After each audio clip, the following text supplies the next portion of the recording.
two, Harry? 3 or 4, okay. Just look at it, you just find It money had a everywhere. price deal. You got cheated. You just find money everywhere, don't you? Yeah. You might want to, Or he ran that by too. yeah, I guess you wouldn't want to carry something. Not bad. Well, what we got, TVs? Yeah.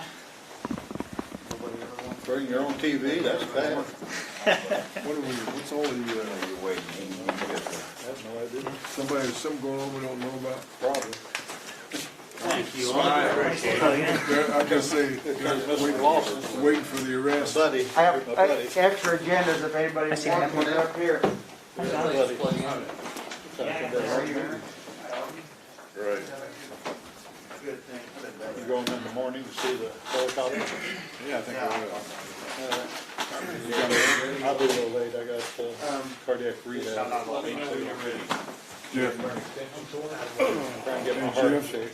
remember, I'll be coming from the other direction tomorrow, so count me present. I'll be late, I'll be there. 9, is it 9:30? About? Well, I won't be here at 9 o'clock. I won't be there. I'll be at the helicopter place where it's pretty hard to miss it. That thing's huge, man. Go by August. It gets bigger. Yeah. They're not that big, the substation is. We were on 150 going between Vincent and Washington, that power lines across the road. The guy was up there on a sling, setting on the power line, putting them together. Yeah, up in the air on the Imagine sling. what that guy's getting Well, paid. down the road from your house, I the want one you to to know, three. the 3 people from Edgar County driving on my road knows that I support it. With the Had skid your on the sign and her skid, sign. hooking it onto the pole. This guy was setting on the sling. Yeah, I feel safe. I always took a picture because you know, nobody lives where I live, and when they do, they're necessarily from Edgar County or Vermillion, going into Vermillion, Indiana. Quick, I got to get We better go, we probably got time the way it looks. up and go. Probably.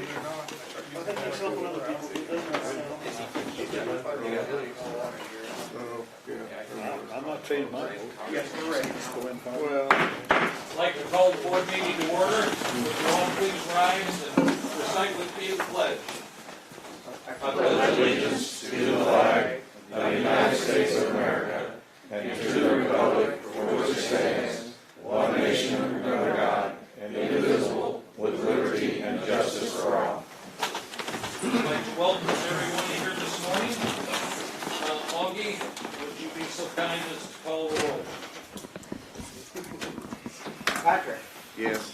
Bruner, yes. Ellis, Yes, Farnham, Here. Chittick, Yes. Luddington, Yes. Voigt. Here. Okay, quorum is present. Claims against the county is the next item. You gentlemen and lady have had this.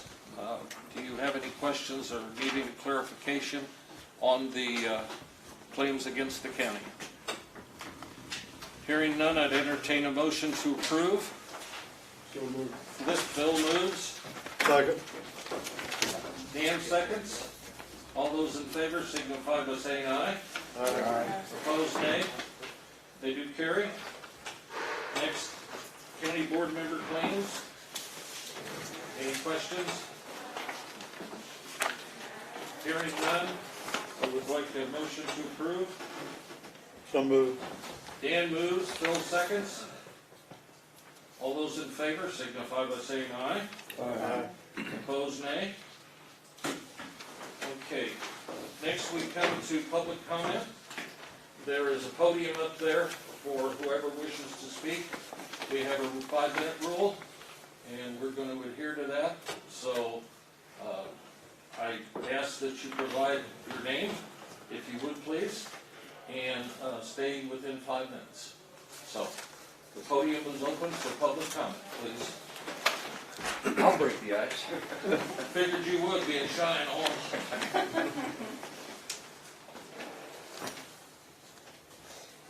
I don't remember, Carl, how long ago was our first wind ordinance that you worked on?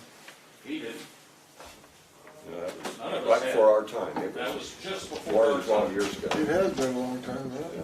I thought you helped on that. No. He and I came on at the same time. That happened. It's been a while. When memory starts going, you know. In 10 It years. is, it's COVID. Well, in regards to how long ago that was a bad ordinance. I think everybody knows that. It was bad when we said it back then, and everybody said, you don't know what you're talking about. Now we all agree it was bad. I'm encouraging this board to amend this ordinance to put in a multiplier based on rotor diameters and put in height limitations. There's been a focus of landowner rights. Your focus needs to be public safety, number one, and property values. That's the most important part of zoning, and that's what this wind ordinance is zoning.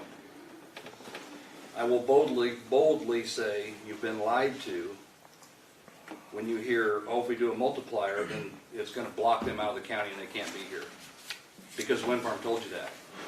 That's not true, and the reason it's not true, you're shaking your head no. That's not what I've heard. I've been told that by people Okay, well, go ahead. that have said, if you put a multiplier in, they're not gonna be able to be here if you go anything bigger than what you have. It's gonna force them to where there's just not enough space. Well, the truth is, there's not enough space for the monstrosities that they're wanting to build. There are smaller towers. That's why height limitation comes into play. There are other options. And to be told, well, if we do that, they're not gonna come, well, you know what? Then so be it. If they can't negotiate smaller units I don't know about you all, but right now in Kansas, I see Christmas lights every night in Newman. Every night. Think about that. And until you've lived it, you don't know what it's like. And that's just the minor side of it. But the truth of the matter is, public safety is number one. And in that process, a multiplier needs to be put in there. Someone needs to amend this. In this meeting, you can do that. Amend this to put a multiplier. My recommendation is 10 times diameter. Now, folks that don't understand a lot of this business, I can tell you I have researched this for years. And I know in Iroquois County, when they went to a 12, do you know why they went to a 12? Because their prior ordinance allowed monstrosities to be built on top of everybody. And they're like, no more, this is out of control. That was a far, some would say, extreme ordinance. A 10 multiplier is not an extreme ordinance. Landowners can negotiate with the wind farms. They don't have to build 600-foot towers or 500-foot towers. They have some, back in the first ordinance, man, 300 was unheard of. That was just massive. We're well beyond that. Well beyond it. And we're pushing the 600, 700, 800 foot. They're wanting to continue to go bigger and bigger. If you don't put a height ordinance or a height limitation in this, what's to stop them from putting in, a giant? I want you to think long and hard about it. And those that haven't personally researched it, I beg of you, stop believing what you're being told until you've researched it yourself. Because all too often I hear comments that are, well, that's what I was told. That's what I was told. And I know I'm telling you stuff, but I'm begging you to prove this wrong. Prove this information wrong. We went down the wrong path 12 years ago, whenever it was, and nobody wanted to listen. And here we are again. And I'm telling you, there's things in this that, and I agree, we need to fix it. We need to amend. We need something better than what we have. I get that. But there's some things you need to amend right here today. You need to put in height restrictions. You need to put in a multiplier based on diameter, not tip heights. I'm begging you. I don't do that very often. Anybody have any questions for me? I know it's public comment, but I would love to field any questions. No questions, Jeff? Nope, Nothing? nope, Would you be willing to share what attorneys you've spoke with on this matter? nope, Why not? because they've asked not to, because they Okay. don't want to be involved. And I get that, and here's why I asked that question. It was a loaded question. You know that. That's okay. I'm gullible. I asked that question because when people aren't willing to go on the record, that's an indicator. It's an indicator that they don't want to be involved. 5 minutes? I've got a question. Yes, sir. How tall are the ones in Newman? Roughly. I thought that was 600. 600. Yes. Tower height, that doesn't count tip height. Right, and I understand they're the biggest ones in Yes. the nation, maybe? Tip Or Illinois? height 600 or tower height?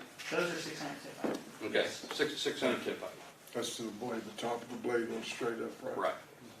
Right, right. That's the biggest around? I believe so, but I'm not positive on them. They continue to grow.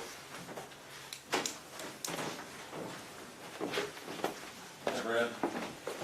So, good morning, Mr. Chairman and members of the committee. Brad Halbrook, Shelbyville. I was asked to kind of come and talk about kind of some of the legislation that we've seen in Springfield concerning wind farms. I'm neither for or against. My issue is that the ordinances are rock solid for a couple reasons, that it protects property owners that both have windmills and that, or I call them windmills, that both have windmills and that don't. The ordinance is really important, and I think one of the things, and I'm not an expert in this area, but the things that really concern me is about decommissioning. I was to an event in mid-August in Vermilion County, and that wind farm is north of Fithian, south of Potomac. I'm not sure if there's the number of units there, 125, 150, but there's 6 or 8 or 9 that's disabled, and I don't think there's any plans. I don't know what the plans are, other than they say they're not being repaired, and I don't know if there is any plans. So what is the decommissioning? And I think as we work with this issue in Shelby County and the neighboring counties, Christian County, I think you have to have rock solid issues when it comes to the decommissioning. You know, letters of credit or whatever. I think you have to have cash in the bank or bonding that's indexed and whatever. You've just got to have it rock solid. The estimates that I had once heard that to remove these units are like $500,000, $700,000. Okay, that's a substantial amount. It's like, okay, so what's the plan in Vermilion County on those units that are down? Enough about that. So what happened a year and a half ago, many of you probably were aware, HB 2988 had to deal with, it was a hurried up, done piece of legislation. Newman and Murdoch Townships in Douglas County was facing a situation with a wind company wanting to come in. And the situation was that in the township code, it was the belief of those two townships that in the absence of county-wide zoning, they could initiate zoning. Okay, they got a positive circuit court decision to that fact. The wind company appealed it, and in that appeals process, there was legislation drafted and filed, and every loose lobbyist that could be hired was hired. They worked the halls, barnstormed through both chambers, tons and tons of co-sponsors, which the bulk of them were from the city, that you can't put wind generating units in those areas, and it was railroaded through in just a matter of a few weeks. In the House, legislation passed like 100 to 13 or something like that, and it was like 40 something to 7 in the Senate, and was just signed into law immediately. But what's unique about 2988 was here you had a piece of legislation hurried up, drafted, run through, and signed while the matter was being litigated. That never has happened in the history of the state of Illinois, where, and there have been, and I can't quote it, but there has been things that are being litigated, and there's been kind of proposals to fix some of those legislatively, but it's never moved, right? Because they just say, hey, look, let the courts sort this stuff out and be done with it.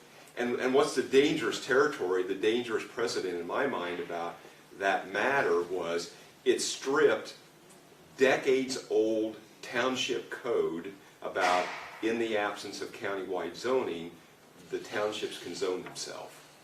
Okay, I think that sets a dangerous precedent so that when you get into the county's code and municipal code about 1.5 mile setbacks, what's to keep those guys from coming in, getting a tremendous amount of suburban legislators, city legislators, to just strip out the county code, to strip out the municipal code, and to put those units within that mile, and just strip that out. That's my concern. So I understand private property rights, and everybody has the right to use their property, but the downstream effect, and I'm sure you'll have experts later this morning that'll testify about that. I don't, in my limited viewpoint, I'm not sure that we really fully understand what the downstream effects of some of these things are. It's going to maybe start to sound like I'm an opponent. I just want to make sure we're protecting people and property owners, and not taking away their potential property values and the potential to grow them out, to develop the property down the road, whatever they feel like they want to do. So just in closing, just make sure you got a rock-solid ordinance when it comes to some of these things, and appreciate your time. Thank you. I have a question. Yes. Percentage of the people in the areas where the wind farms may come in, what's the percentage of the people that would be for and against? Any idea? No, I don't have, but and the point that I should have made about that is that the way this is kind of done is it pits absentee landowners that have tenants against landowners that are in the area, okay, that are either, they're landowners that are farming the ground, or maybe they're landowners that aren't farming the ground. It pits that group of people against absentee landowners with their tenants, and it just, you know, the tactics that are used, it just pits neighbor against neighbor, and maybe family members against family members on this, because the money is substantial, and I guess I understand private property rights, but, you know, as legislators and as you folks, you know, in these governing bodies, have a right to try, or it's incumbent upon all of us to make sure that we protect everybody, you know, so that there aren't winners and losers, and try to make it as much as a win-win. I don't have an answer for you as far as percentages or whatever, but that's what we see as kind of we're pitting those two groups of people, and that's just bizarre that it has to be that way.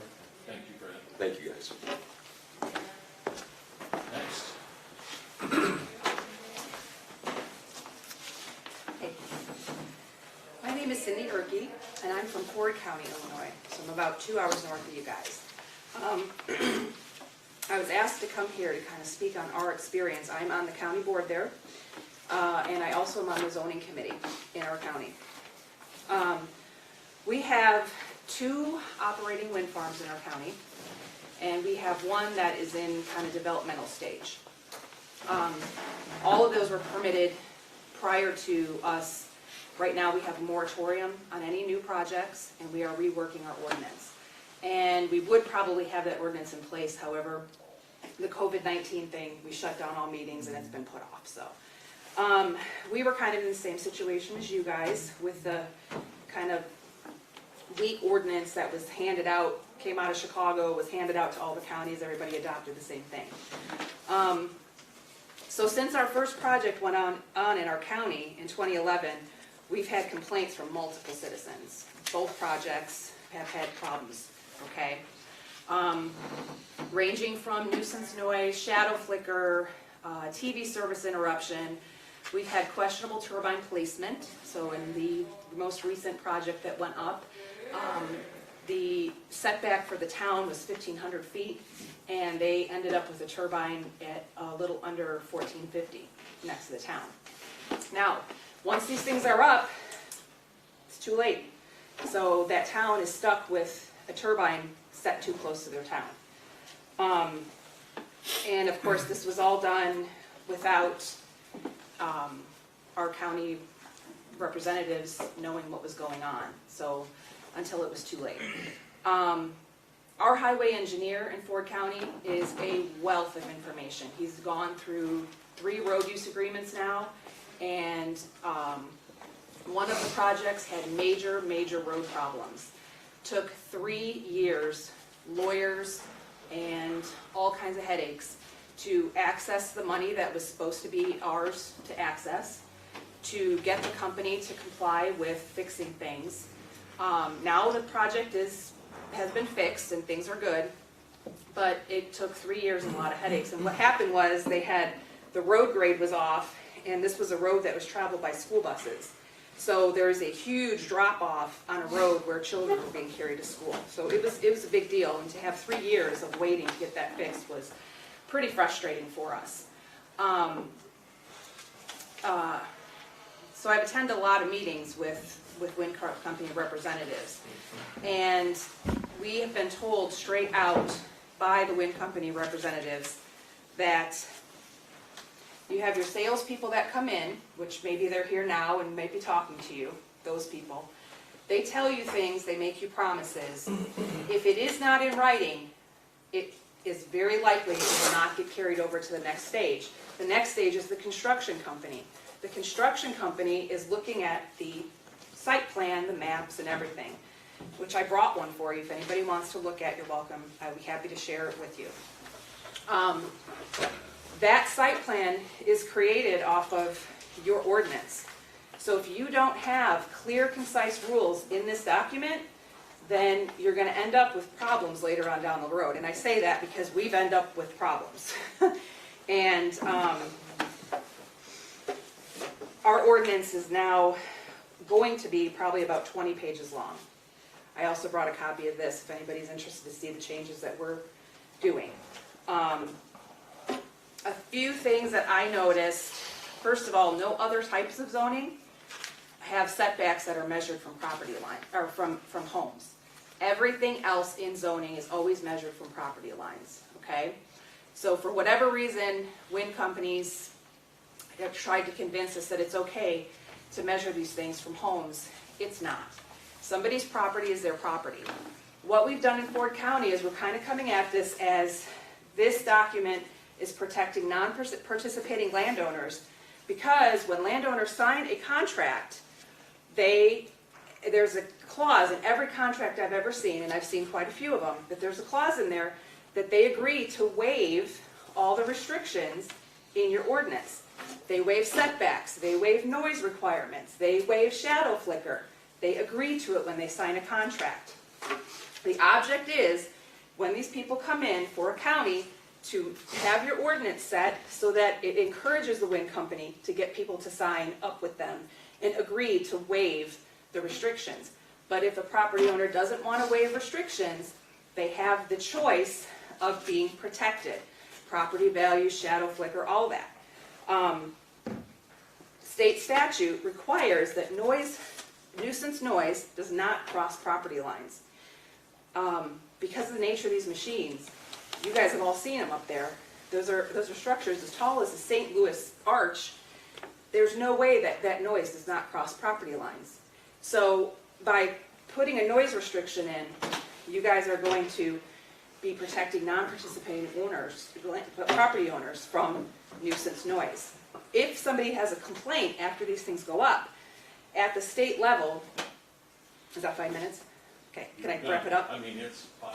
Yes, please. Okay, so at state level, the Department of Environmental Protection, there's nobody in that office. You have to hire a lawyer to make your complaint and a acoustician in order to prove your problem. So it becomes very costly. So my recommendation to you guys, table your decision today. I would be happy to go over this paperwork with you, answer any questions, show you a plan, and help you in any way I can. Thank you. Thank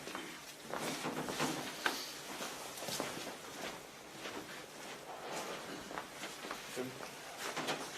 Good morning, John Kraft. At your study session, I asked if the school districts have been approached by wind companies yet. And I asked that for a reason, because of what we found in, I believe it was Mount Pulaski, their school district.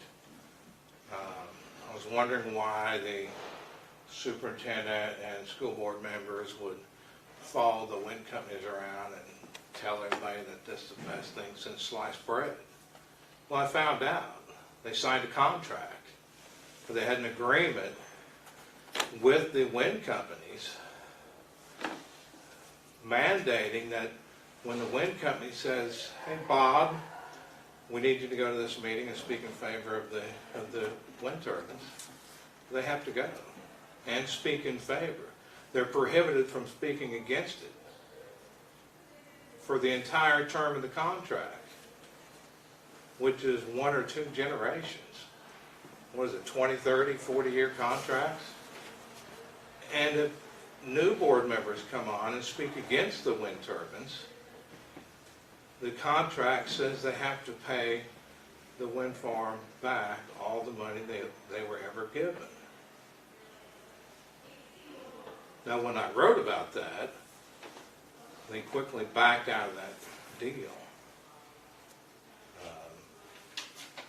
So, I guess I want to caution you for when Chrisman School Board, and I'm not saying they've even been talked to or that they would agree to anything like this, but when you see school board members, municipal board members, mayors, fire district, new ambulance district in northern Illinois, those people coming to you and telling you how good these wind farms are, ask them why they're speaking, and then submit some FOIA requests for any contracts or agreements with the wind turbine industry. And I think you'll be surprised, because it was completely ridiculous. So, thanks, that's all I have. Thank you, John. Good morning. Is it okay if I stand here so I can see my buttons? Gentlemen and Lisa, my name's Ted Harkey. I live in Vermilion County on Illinois Route 49. And I was excited and very much in favor of the wind farm when it came to my neighborhood. And this is a picture of my house. And these are is a wind turbine. I want to show this to you. You guys want a 1,640 foot setback from a house. This one is 1,665 feet away. So this is 500 foot tall. And I want to tell you that we thought these were going to be okay because they're not supposed to make noise like we were told. It was going to be great for our school. I was all in favor of this thing. Even throughout the whole construction of the project, I was still supportive of it. But then they turned them on, and my wife and I and my kids and my dog, even the dog, who can't read the internet and hear all the baloney, we all had troubles with sleeping. And this is a view from the front yard. This turbine is 2,225 feet away. Okay, 500 foot tall. These are 1.6 megawatts. The star on the drawing is where my house sits, and these are the 4 nearest wind turbines. Okay, now remember, these are supposed to be quiet. So, at the beginning of the project, in they first turned them on, we immediately had trouble sleeping. And the wind company, which was Invenergy, they shut these wind turbines off 51 nights between January and between January and Mother's Day. On April 15th was the first time we went public with any of our noise issues that we weren't sleeping. So within about a month after us complaining, they no longer agreed to let us sleep in our house any longer. You guys have a noise ordinance in your thing that says Illinois Pollution Control Board standards. That's about 45 dBA, 46 dBA at your house. Okay? This chart shows us that the widespread complaints will start at 33.5 dBA, and adverse health effects begin at 40. That's because of sleep issues, type related items. So, in the wind farm application from Invenergy, in their application from 2009, they wrote in there, these acusticians wrote, that the noise level for the majority of the locations was going to be sufficiently low to eliminate or potential for sleep interference, which was at 40 dBA. Okay? So they know sleep issues begin at 40. They wrote it in their noise ordinance or their project application on the noise section. So I'm going to flip ahead here to this guy named Dr. Schomer. I've sent in these slides to you guys previously. And he made it, he's one of the gentlemen that did the noise study at my house after, while we were having troubles and complaining. And Schomer's recommendation was here that at the nighttime level, in the 24-hour level, since turbines run all the time, they need to be less than 39 dBA. And in his summary, in Boone County, Illinois, where they have, you guys have that listed as one of the prohibitive counties, Dr. Schomer went to Boone County after he measured noise at my house, and he told them that they need to design for 34 dB because in some circumstances it will go up to 39 dB and cause problems. And in that chart that he makes, that if you want to correspond 34 dBA as a design noise level, you have to be at a half mile. And this presentation is included in my packet that I've given to you guys back in February.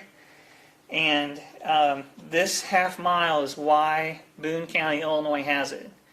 They felt and they found that this is something that they are lawsuit proof against the wind company saying you guys just put in arbitrary too tough of standards. Boone County can say no. We found the acustician that measured it at an abandoned home, and at the abandoned home he's working for the wind company. He came up with this final solution as a proposed setback from people. In Livingston County, another so-called prohibitive county, they have a 3,250 foot setback. The reason why is because the same company, Invenergy, wanted to build a project with 500 foot tall turbines. They put in the application. During the hearings, Dr. Schomer, who worked for Invenergy, said at these noise levels for these machines, he measured exactly where they were going to be and where all the houses were. And he had a chart, and each chart looked like this, had like just a big dot diagram. It showed at different setbacks how many people are still going to have issues, according to him.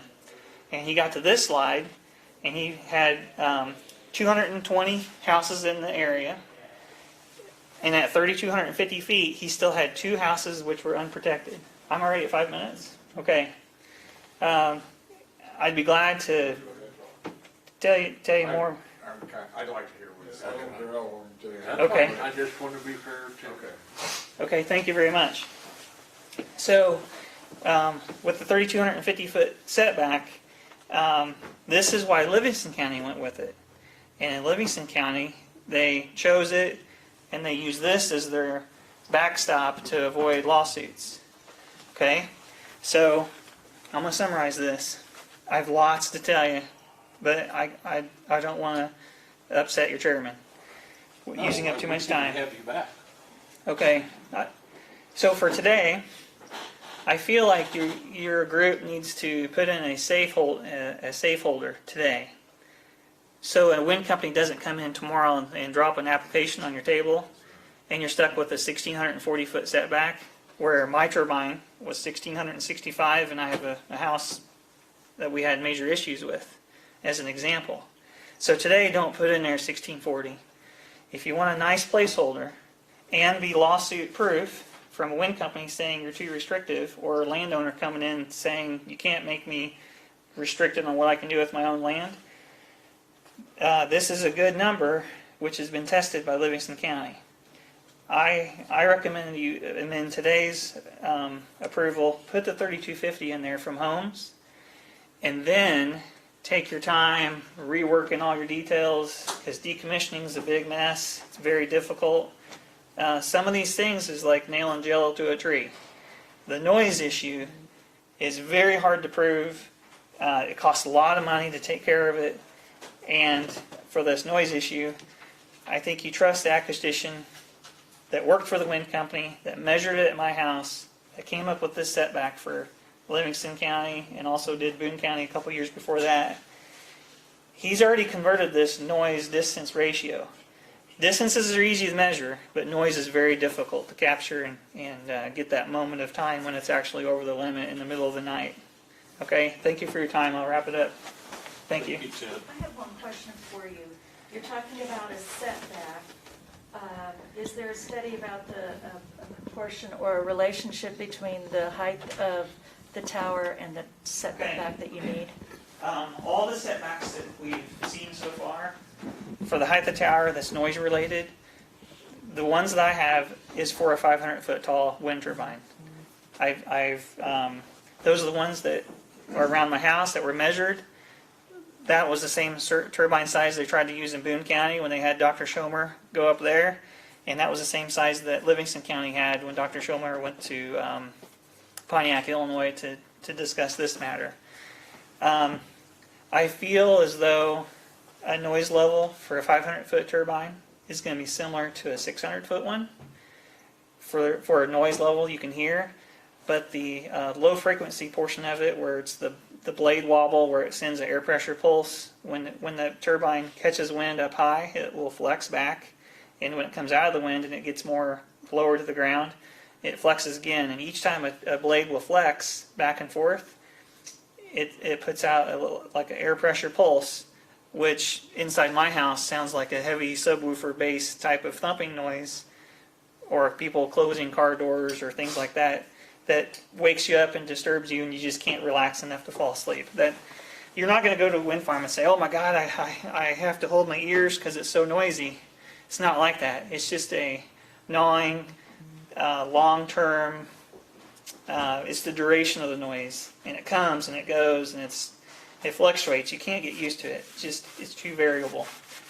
So, this is for a 500-foot turbine, to answer that. Yes, sir. The person that owned the land where the structure was he a close friend of yours, a neighbor? Okay. I mean, otherwise. The closest. Friend, right? We still get along with our neighbors. They were told the same thing that we were. When they signed their contract, these things are not noisy, they're not going to bother your neighbor. They signed it. Okay. If I was the same person in 2009, 2010, when they were approaching people, I would have signed up. I see. Absolutely. So I don't fault them for signing it. When the problem came up, I've had a few people say to me, hey, we have a turbine. We made a mistake. I'm sorry that this really happened to you. I'm glad it's not mine that caused your direct problem, but I know I have one, and I hope my neighbor doesn't have the same effect. And also, I realized it doesn't affect everyone. This is like a 15 to 20% of the people that it really affects. So if you're an affected person, I want to relate this to a person with allergies. Two guys walk across a hayfield, and one guy, he just about needs his inhaler, needs to go to the hospital. And the other guy, he's fine, and he tells the first guy, you're a gosh dang liar, because obviously I'm fine. You should be too. I mean, that's the kind of negativity or ridicule that gets kind of kicked our way when lots of people live next to turbines and they're fine, but you're not. Well, something's wrong with you. No, it's just how we were made and can't help it. So, if I'd be glad to answer any other questions you may have, but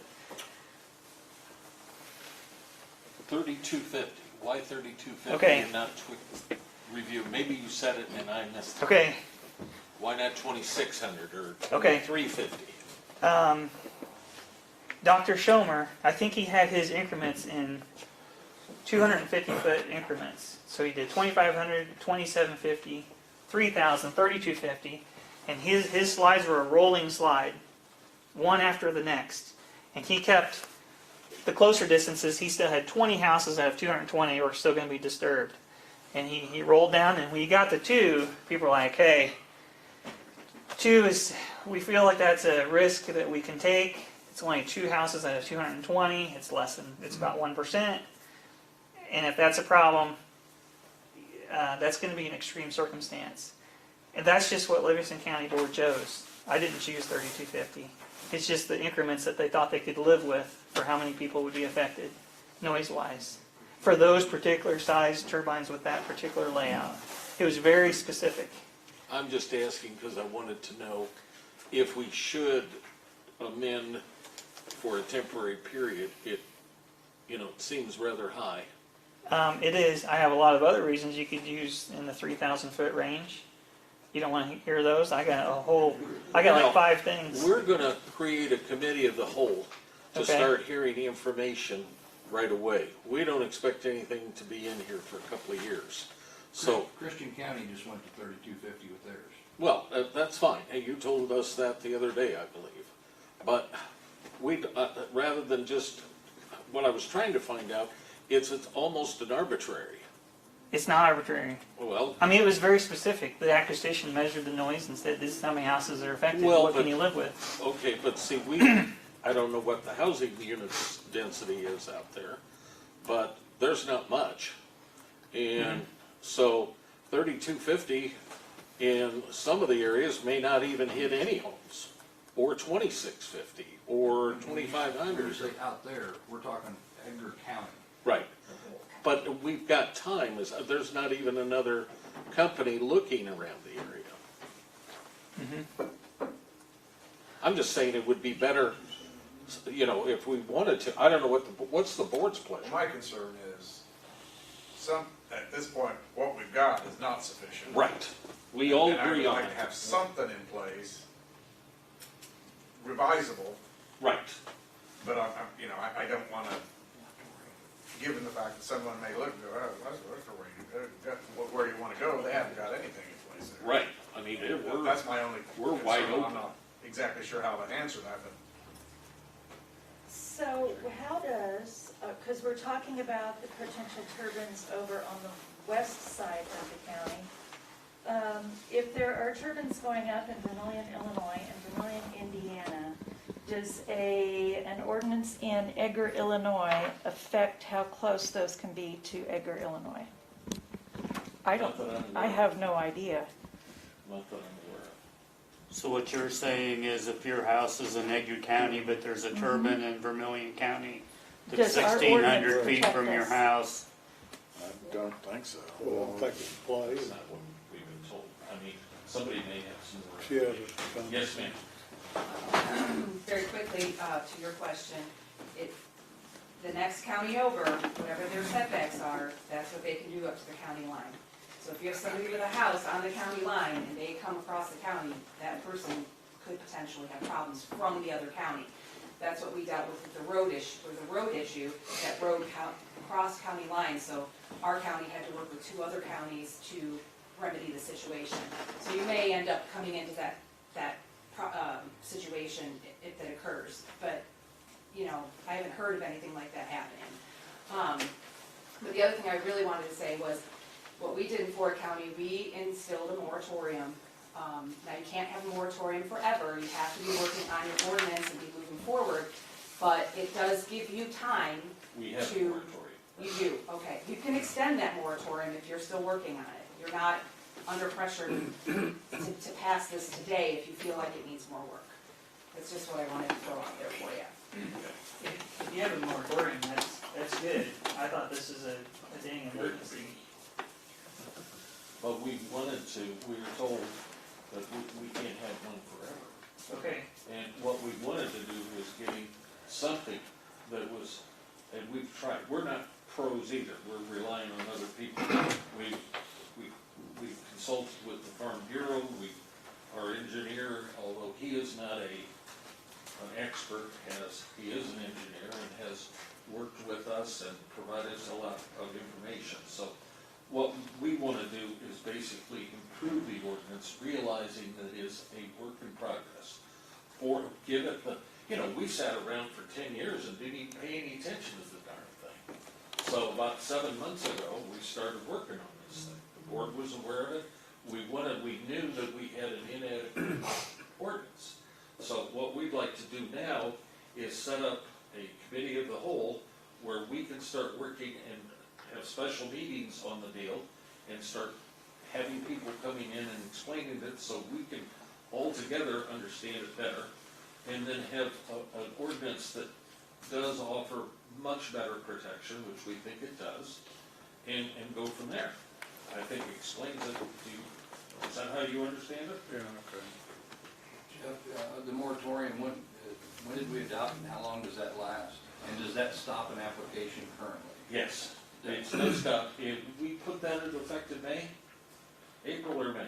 That it stops at current application? Okay. I wasn't aware we're under a moratorium. Not more, we suspended taking applications.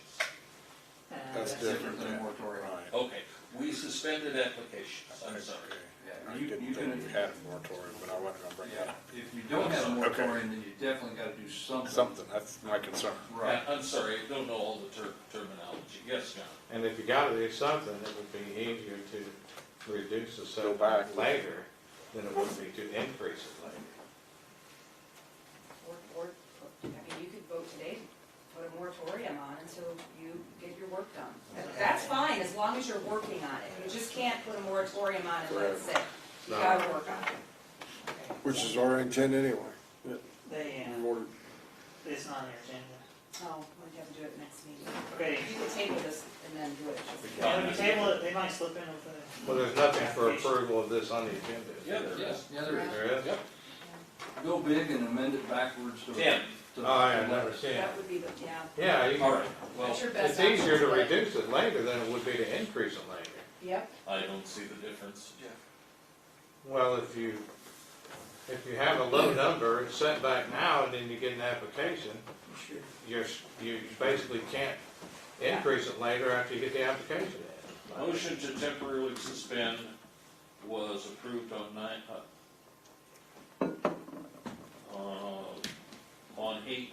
April 8th.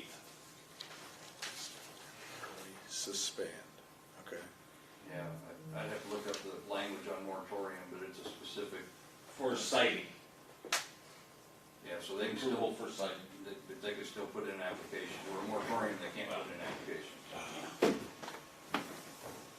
You asked me for other numbers.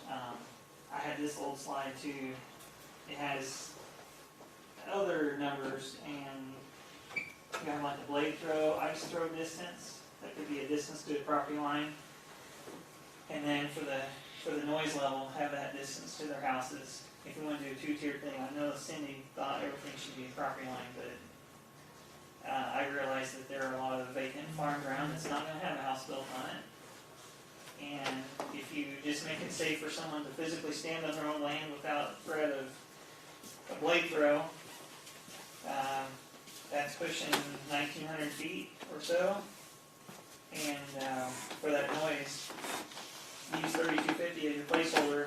I think you can have enough defense against that. If someone wants to say it's too restricted, you can say, well, this is what we use. Come up and show me a different number, and see if they'll come back with one. So you set it at 3250. And you have two landowners that agree that they don't necessarily want it at 3250, and they agree on it, then that's okay, correct? Mm-hmm. It's not, while it protects someone who doesn't want it, it doesn't prohibit someone Correct. that does want it in a correct location. Absolutely. Does that make sense? Yeah, That makes I perfect actually sense. know what you're saying, Andy. Okay, that's good. For one At this point in time, Is that a motion? Hang on, 1 second, 1 second. Okay. Just don't forget that, like I would. Okay. 10 minutes, I would remember. Are there any other public comments, or we could just skip down to 10, or whatever number it is, 10, and then talk about, yes, sir. Could I say a few things? Sure. My name's Will Cooley, I'm from Brockton. And I just want to offer a few things. The setback, I think the property lines and the houses ought to be about the same. It affects it, and the decommissioning costs, will there be a fund set up and the money set aside at the onset of the program? And should that figure be revisited every few years, see how much it would Well, cost? definitely that decommissioning should be looked at continuously because of issues that may pop up across the state. And I believe we have that. Yes, there is money set aside. Is there an account? It's Not just, can they put money in an account somewhere? This is part of the citing, correct? And application. Can you, yeah, Yeah, Aaron, please. Can you briefly, we talked about it the other day. Yeah, I don't have it with me. Well, that's okay, just keep No. thinking about it. We- You'd rather not? I'd rather not. I thought that it was designed so that we would look at what the landowner and the company were doing. And not be- Our suggestion, it's the county board's pleasure, our suggestion is that, that the only type of financial assurance that the county should be comfortable with is cash. That's the highway department suggestion, is straight I cash. couldn't remember, that's why I was asking you. But the developers and others have pressed the county hard to come up with letters of credits, escrow accounts, assurances. And my understanding is that the county board is not interested at all in a hybrid, but that the landowners could, in fact, exercise those type of options with the developer. Does that That's sound fair? correct. Yes. Okay. And one of the things that, I'm sorry, Will, go ahead. Go ahead. I was Go gonna say, ahead. one of the things that in 16, 25, whatever year it is, we have to also look out for health and safety, but we have to look out for where the taxpayers wind up being at the end of the time. The time to deal with that is when the landowner reaches an agreement with the wind farm company. Not in 20 years when the taxpayers somehow wind up carrying the freight to guarantee the health and safety. Does that make sense?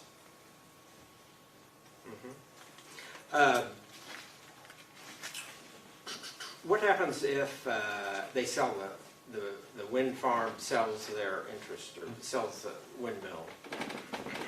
Does the county have any say-so, or can they approve or disapprove of anything because of the financial condition of the Well, buyer? they have to meet the conditions of their lease and or agreement with the landowner, which will be registered. So Okay. if you had operating something on your property, the next door, what was successor landowner or company which is already filed, would have to adhere to all the agreements.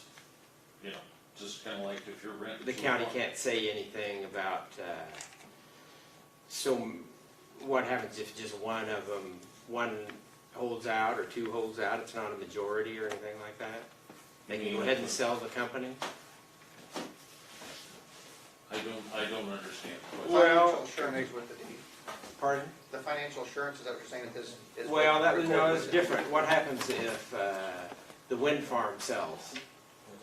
Well, that deed has a lease to a land Yes. that can sell as They can. as they wish. They probably can. It happens frequently. And then the wind farm is leasing the ground from the landowner. But they insist on any mortgage that's on that ground be subordinated to them. And I don't understand that. Then Is that correct? That is correct. we highly suggest to everyone, in fact, Farm Bureau had a meeting, and that you get legal representation to make sure you're protected throughout the process, whether you're intending to sell or not. Or lease, sorry, lease. And it would be better. Well, that I think why- infringes on their rights, the landowner's rights, because they'd have to find, if they want to put a mortgage on it, they'd have to find a mortgage company that would be willing to subordinate to them after they signed it. That may be hard to do. Then that gets into the freedom of speech. Somebody brought up about the freedom of speech. They, Oh, yes. they make you sign a piece of paper saying that you won't criticize the wind farm. And then you can't, they have even gone, they're at Newman, and they paid people to vote for approving it at a local meeting, you know. And they made them sign a piece of paper So saying they wouldn't ever criticize. But not a school system? No, Just a individual? township meeting, a town meeting. They paid them to. So speak something to similar to them. what you were saying has already been. That's all I have. Yeah, and if you don't believe those documents exist, the muzzle gag orders and I can produce copies of them. Okay, thank you, Will. No, one question, sir. You have any trouble with getting the roads repaired after wind farms are done? We've talked nothing about repairing the roads. We do have a sort of a road use agreement, Took her 3 years. but I'm asking, Yes, with the first company, there was a few minor problems, but they were solved quickly. The second company, it took 3 years. Our township had to put in their money to buy the rock to keep shoring up the side of the road for 3 years. And then they've been disputed reimbursing the township for that rock. So your highway engineer, our highway engineer, Greg Perkinson, has had a lot of experience and he's really sharp. So if you want to contact him, have your highway engineer contact him, he can really help out. And he will, he's a great guy. okay, thank you. Okay, any other public comment? I don't want to miss anybody before we. These companies fairly stable, or are they kind of fly-by-night groups? I think fly-by-night's a fair. Well, therefore you look at bankruptcy situations. Now where do you go? Yes, sir. One thing I want to mention back to what the gentleman's reference as far as being paid. We're in the early stages, so I don't think you're seeing the salespeople in here. But we had uncovered up north where Department of Energy grant money was used to buy shills to sit in meetings, and if you spoke negatively, they had to pay people that were being there to counter whatever you said. We're not at that stage yet, I don't think, but we have seen that happen in the smart meter industry, and we have seen it happen in the wind energy side of it, and it's exactly what this gentleman spoke to. It will come here. I don't think it's here yet, but it will come. So when you say, look at all the people that support it, you have to be your due diligence is important then, because there's so many people that have been brought into the table to do that. Hey, you want to pay me to speak? I'm a hired activist. I've got those emails directly from Department of Energy in case you want to look at them. That's Yes, interesting. ma'am. That's interesting. In answer to your question, the parent companies have been around for a long time. When they build these, they put them under limited liability companies. So, and everything is under the limited liability company. We just had a small town that was negotiating with the most recent one that hasn't been built yet.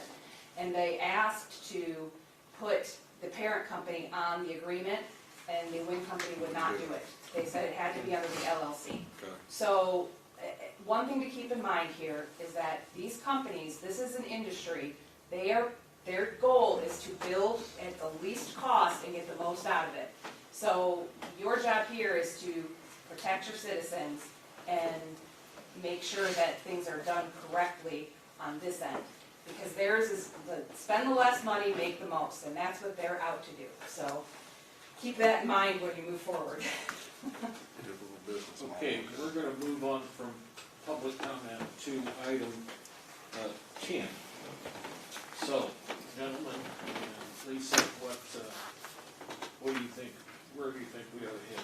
I think this is tabled at this point, but a modification, a temporary modification might be something we want to do, but I'll leave it up to you to discuss. If you don't mind. No. Our original plan Monday was to go ahead and tighten our ordinance up and get a committee going to keep this as an ongoing thing, because the technology is a moving target. And if we want to amend our amendment to 3,250 feet, I would be in favor of it. To the house. To a house. From the wind generator or wind tower to the house, 32 feet. I think for this stage, yes, and I understand the point about property line versus house, and I think we need,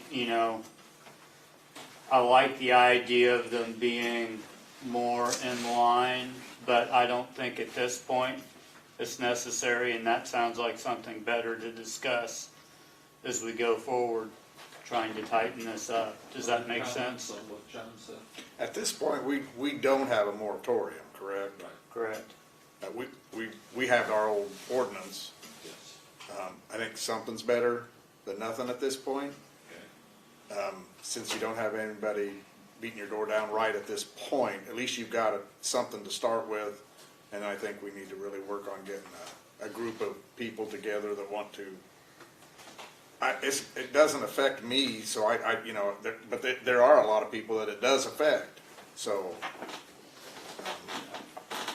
I think if you put a setback of 3250 For the time being. for the time being, From the house.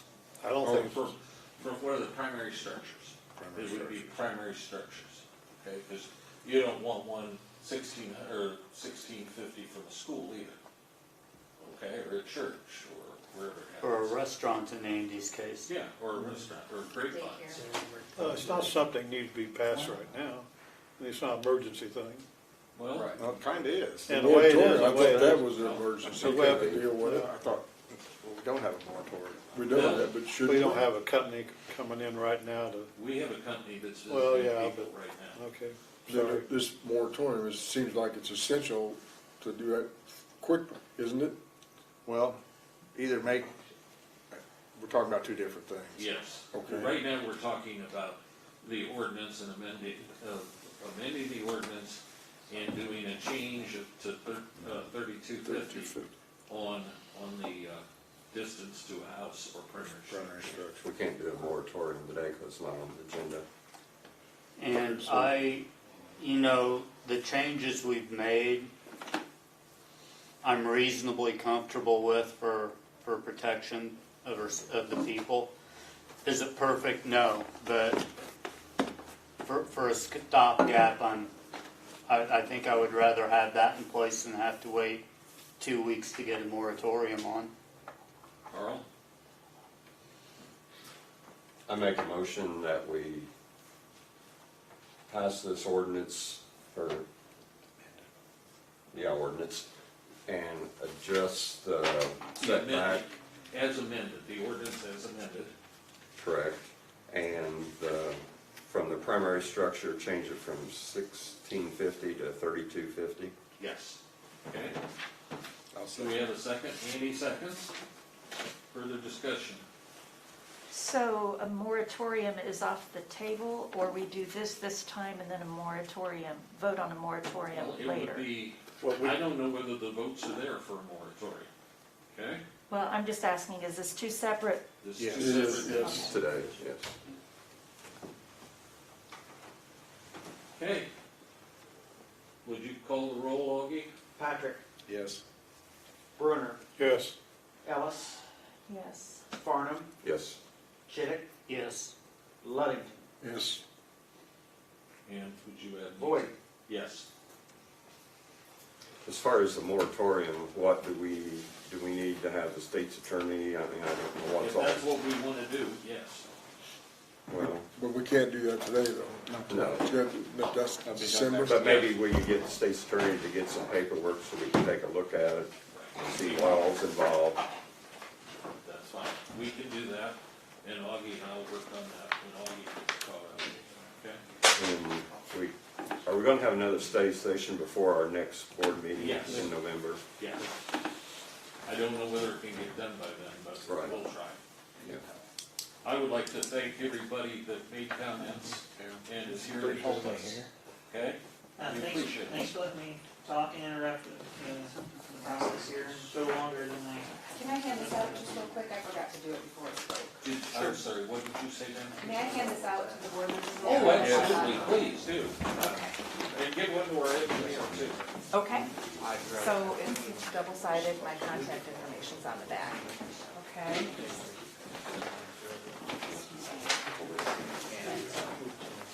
Thank you, Brett. Thank you, I appreciate you coming. No problem, no problem. Give us a minute. Yeah, we're just gonna take a couple of minute recess. If anybody needs to use the facilities, please do.